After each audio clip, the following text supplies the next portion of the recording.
Assalamualaikum warahmatullahi wabarakatuh. Bertemu kembali di channel Yeti Ursel Bercerita. Di video kali ini saya ingin berbagi tutorial tentang pengisian kuesioner evaluasi diri sekolah. Nah, ini ada banyak item pertanyaan yang harus kita jawab. Kalau tidak salah ada 20 halaman kalau itu di print. Nah, dari 20 halaman itu satu halaman bisa ada 5 bidang pertanyaan, dan setiap bidangnya bisa mengandung sampai 5, 7 atau 8 pertanyaan. Nah, ini tentu bukan pekerjaan ringan, apalagi saat ini Bapak Ibu sedang disibukkan pula mengolah nilai siswa yang baru saja PAS. Nah, EDS ini tidak hanya diperuntukkan kepada guru SMP, tapi juga seluruh sekolah. Jadi ada SD, ada SMP, juga SMA. Nah, tutorial ini contohnya saya ambil untuk guru SMP, tapi pengerjaannya sama, hanya beda yang diinstalnya. Nah, mengapa harus diinstal? Karena kita akan mengerjakan EDS secara offline, tidak online dengan operator, atau tidak juga di print dulu mengerjakan di hard copy atau di kertas, tapi kita langsung mengerjakannya melalui aplikasi EDS yang bisa kita install di perangkat HP kita. Jadi pekerjaannya bisa lebih rileks, bisa dicicil, bisa sambil kalau istirahat ada waktu luang sedikit bisa dicicil sebagian. Kalau harus berhadapan dengan operator biasanya harus selesai satu hari itu, jadi cukup melelahkan. Nah, itu tutorial yang akan kita bahas hari ini. Mudah-mudahan tutorial ini bisa membantu Bapak dan Ibu dalam menyelesaikan tugas-tugas. Tapi sebelumnya silakan yang belum subscribe dulu, kemudian beri tanda like, dan bagikan kepada teman-teman atau rekan-rekan lain yang sama-sama membutuhkan. Silakan simak sampai selesai agar Bapak Ibu dapat memahaminya. Bapak Ibu, ini contoh EDS yang sudah di print. Nah, kita lihat ada beberapa yang harus kita siapkan. Yang pertama adalah NPSN atau nomor pokok sekolah nasional. Kemudian NUPTK Bapak Ibu sebagai pengisi, dan juga alamat email Bapak dan Ibu. Untuk pengerjaan EDS di HP, yang pertama kita harus install dulu aplikasinya. Buka Play Store. Nah, seperti biasa menginstal lewat Play Store. Nah, setelah aplikasi Play Store terbuka, di kolom pencarian ketikkan PMP Dikdasmen SMP kalau Ibu Bapak mengajar di SMP. Kalau SD ya tulis belakangnya SD, kalau SMA tulis SMA. Nah, nanti akan muncul seperti ini. Tinggal dicari saja yang sesuai. Nah, karena kita akan mengisi instrumen EDS SMP, yaitu yang diklik. Perhatikan kotak hijau ini sudah tertulis buka, karena saya sudah menginstalnya di HP saya. Bagi Bapak Ibu yang belum, nanti di situ akan tertulis install. Tinggal diklik saja. Nah, seperti saya katakan tadi, di HP saya sudah terinstall. Nah, kita lihat sudah ada aplikasi PMP. Nah, kalau diklik muncul seperti ini. Ini layar PMP yang sudah diinstal dan diklik. Ditunggu sesaat, nanti terbuka, ada panduan sedikit, penjelasan-penjelasan. Di sini dijelaskan cara pengisiannya. Ada pemilihan angka 1 sampai 7.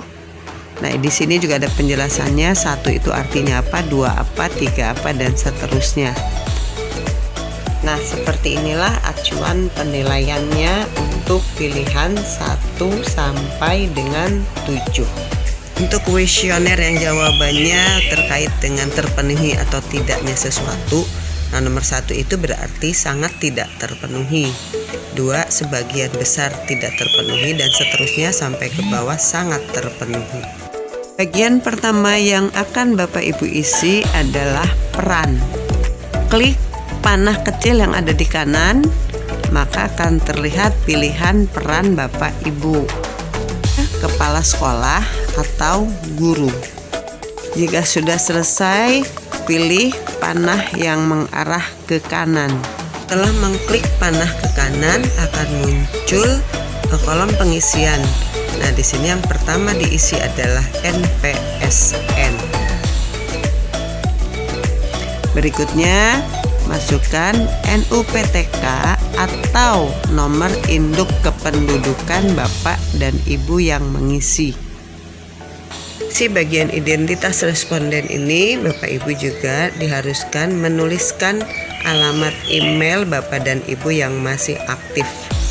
Alamat email itu yang terdaftar di Dapodik. Selanjutnya mari kita mulai mengisi kuesioner kuis yang pertama. Petunjuknya ada di atas. Dasar pengisiannya dari mana? Nah, misalnya di sini berdoa sebelum dan setelah melakukan aktivitas. Nah, siswa Bapak dan Ibu kebiasaan berdoa sebelum dan setelah melakukan aktivitasnya seperti apa? Kalau makin tinggi nilainya makin baik. Jadi kalau itu sudah keseluruhan siswa selalu berdoa, berarti bisa kita masukkan 7. Kalau sudah banyak siswa mungkin 6. Kalau hanya sebagian mungkin 5. Kalau tidak ada yang berdoa ya 1. Nah, begitu kira-kira. Begitu juga soal yang berikutnya, mengucapkan salam saat bertemu dengan orang lain. Kalau rata-rata siswa sudah aktif, sudah selalu mengucapkan salam setiap bertemu dengan guru, ya beri nilai 7. Kalau kurang dari itu ya nilainya berkurang. Kalau tidak sama sekali berarti 1. Nah, begitu seterusnya pengisian kuis ini untuk bidang-bidang yang lainnya. Yang tidak boleh Bapak Ibu lupakan adalah menekan tombol save di gambar file yang ada di tengah-tengah di antara panah kiri dan panah kanan.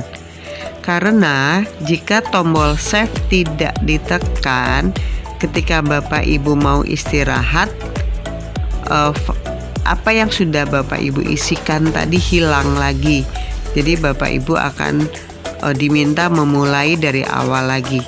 Tapi kalau sudah ditekan save-nya atau simpan, maka pada saat akan melanjutkan, Bapak Ibu tinggal menekan tanda panah 2. Ya, ada double panah dan Bapak Ibu akan dibawa langsung pada kuis terakhir yang Bapak Ibu isi.